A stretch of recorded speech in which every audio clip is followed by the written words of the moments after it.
Hammaga assalomu alaykum, aziz onajonlar. Men Solijonova Salbonu, vrach-pediatr neonatologman. Farzandingiz uchun detskiy kremlar, yog'lar, prisipka haqida ham gaplashib o'tamiz. Ko'pchilik onalar shu yog'larni yoki gelli dushalar bor, shower gellar, milani o'rniga ko'proq ishlatishadi.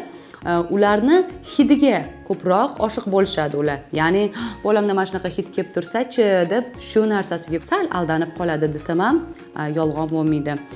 Lekin siz doim farzandingiz uchun detskiy narsa tanlayotgan paytingizda uni hidiga emas, uni tarkibiga ko'proq e'tibor qaratishingiz kerak. Chunki bunaqa hidli mahsulotlar albatta kimyoviy moddalar sababli shunaqa aromatizator hidlar bo'ladi. Bunday hidlar albatta bolani ko'zini yoshlantirishi mumkin yoki badanni quritib yuborishi mumkin, burunni qichishtirishi mumkin, har xil toshmalarni keltirib chiqarishi mumkin.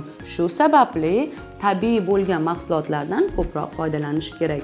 Chunki farzandingizni o'zidan ishlab chiqaradigan hid bu baribir yoqimli hisoblanadi.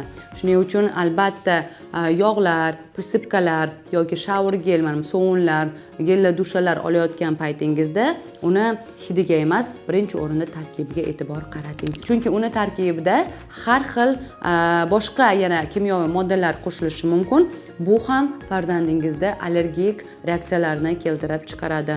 Masalan, yog'larda ham massajga ishlatishingiz mumkin yoki o'zingiz massaj qilayotganingizda prisipkalarni, misol qizargan paytida pamperslardan foydalanishingiz mumkin. Endi tasavvur qiling, agar uning tarkibida kimyoviy moddalar bo'ladigan bo'lsa, albatta bu u qizarishni ketkazishni o'rniga yana ham qizartirib yuborishi mumkin va ikkilamchi infeksiyani tushishi natijasida boshqa teri kasalliklarni yuzaga keltiradi.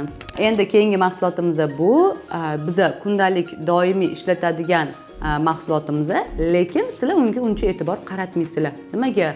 Chunki mana bu ishlataveraman, lekin hech narsa qilmaydi bolamga deb o'ylaysizlar. Keyingi mahsulotimiz bu bolalar kir yuvish vositasi, ya'ni parashoklar haqida gaplashamiz. To'g'ri, siz doim masalan ishlatayotgan paytingizda albatta olayotgan parashogingiz tarkibiga e'tibor qaratmaysiz, lekin bu juda muhim hisoblanadi. Nimaga? Chunki uni tarkibida har xil kimyoviy moddalar bor. Ba'zi ko'p konsultatsiyamga kelishganda ham men ko'raman, shu parashok natijasida ham allergik reaksiyalar beradi. Ko'p onalar masalan chaqaloqlarga detskiy parashok ishlatsa ham tarkibini o'qimaydi. Undan tashqari yosh bolalarga, chaqaloqlarga, hatto kattalarning parashoklaridan ham foydalanib kirlarni yuvishadi. Bu esa bolangizni sog'lig'iga zarar hisoblanadi.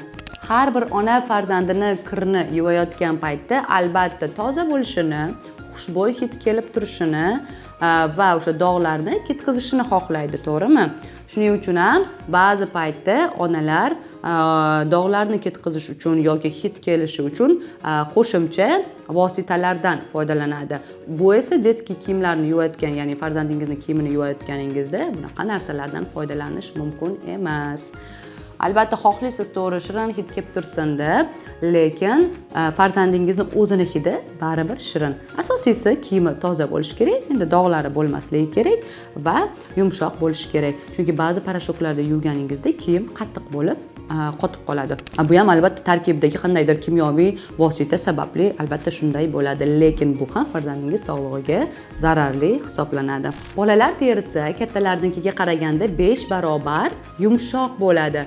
Shuning uchun har qanday parashoklar ham farzandingiz kiyimini yuvishingizga to'g'ri kelmaydi. Chunki oddiy parashoklar tarkibida har xil fosfatlar, xlor, oqartiruvchi vosita, aromatizatorlardan tashkil topgan bo'ladi. Bu hammasi kimyoviy moddalar hisoblanadi. Shuning uchun biz farzandimizga parashoklar tanlayotganimizda uning tarkibini o'qib ko'rishimiz kerak. Bunday moddalar farzandimiz terisida allergik reaksiyani keltirib chiqaradi. Masalan, farzandingiz terlagan paytida bu moddalar organizmga kiradi va har xil organizmda o'zgarishlar natijasida farzandingiz sog'lig'iga zarar yetkazadi va allergik reaksiyalarni keltirib chiqarishi mumkin. Bunday holatlarda albatta immunitetni ham tushish holatlari kuzatiladi. Shuning uchun biz farzandimizga nimadir tanlayotgan paytimizda 1 daqiqamizni ajratamiz va tarkibini o'qib ko'ramiz. Biz parashokni endi qanday tanlaymiz? Fosfatlar to'g'ri kiyimlarni yumshatadi, lekin terini quritish xususiyatiga ega. Shuning uchun bolalarga bu to'g'ri kelmaydi. Keyingisi bu xlor va optik oqartiruvchi moddalar bo'lmasligi kerak. To'g'ri, kiyimdagi dog'larni tez chiqarishi mumkin, lekin terini qichishtirish va toshma toshish xususiyati baland bo'ladi. Keyingi modda bu hid beruvchi aromatizatorlar hisoblanadi. U ham detskiy parashoklarda bo'lmasligi kerak. Chunki bunday hidlar bilan, masalan, farzandingiz kiyganida terlagan payti bu hid juda ham keng tarqaydi va burundagi retseptorlarni qo'zg'atishi mumkin yoki ko'zga ham ta'sir qilishi mumkin. Bunday holatlarda ham kuchli allergik reaksiyalarni yuzaga keltiradi. Bundan tashqari immunitetni tushishiga ham olib keladi.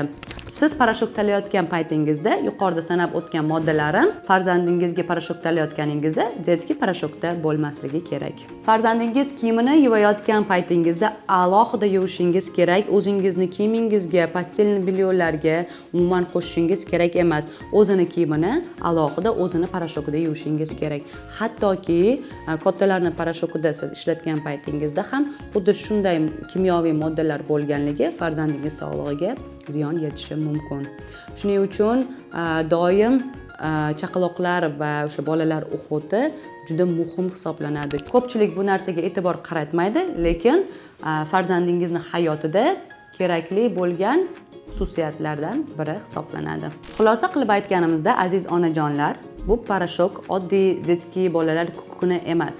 Bu farzandingiz terisi, sog'lig'i, immuniteti va hatto uxlash sifati bilan bog'liq narsa hisoblanadi. Shuning uchun biz doimiy bola parvarishiga katta e'tiborni qaratishimiz kerak. Shundagina farzandingiz immuniteti juda ham baquvvat bo'ladi.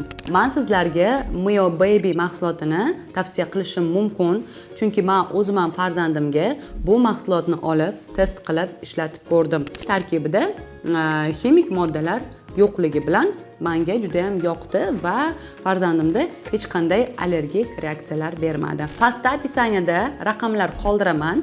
Bemalol shu raqamlarga telefon qilib buyurtma berishingiz mumkin. Chunki men o'zim farzandimda bu mahsulotlardan foydalanib hech qanday zararli effektlar borligini ko'rmadim. Shuning uchun men o'z farzandimga Mio Baby mahsulotini tanladim. Sizlar ham foydalanib ko'ring va o'zingiz bunga amin bo'lasiz.